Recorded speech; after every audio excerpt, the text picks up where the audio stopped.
देता 4 किलो। ये तो डीलर साहब आइए गइलो लागत है बंद कर देले बा।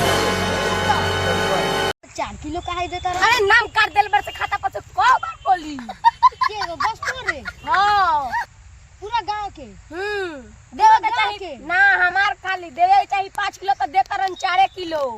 ई काहे रे? का जाने तो नीतीश कुमार से बात कर तो उनकरा के हटाए दो पड़ी। हां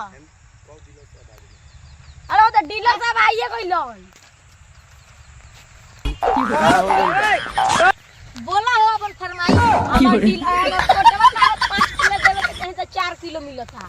5 किलो खाता पर लिखाला मिलेला नाम पर एक आदमी के 4 किलो। अच्छा हां 5 आदमी के तो 16 किलो भाई 4 फेरा गइला पे अंगूठा लगत बा 100 किलो कटाइल तो 16 किलो नु भइल बाबू।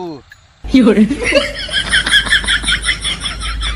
बात हमरा से मत करो, जाके नीतीश कुमार से पूछो, वही जिसे रूल आइल बा फिंगर में से एक आदमी के नाम तार कट गइल बावे। फिंगर नहीं चले का नाम होता है? साड़ी कलम। हाँ तो साड़िए कलम के नाम कटल बावे। चोर कोटे दरबाबा लूटी लूट के जनता के